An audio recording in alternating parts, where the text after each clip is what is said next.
I'd also like a statement from the Cabinet Secretary for Health on the future of A&E services at the Royal Glamorgan Hospital.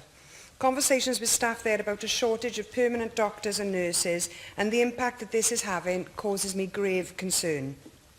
I and my constituents are seeking reassurances about the long-term future of our A&E department at the Royal Glamorgan Hospital. There are genuine fears among the staff there that the hospital is being wound down, and I'm told that doctors are leaving because of the loss of consultant services.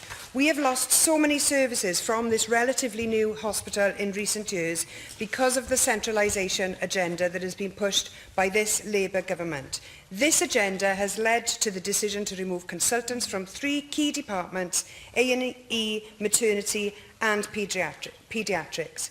People are concerned about the loss of even more services, so can the Cabinet Secretary address our concerns on the floor of this Senedd at the earliest opportunity, please?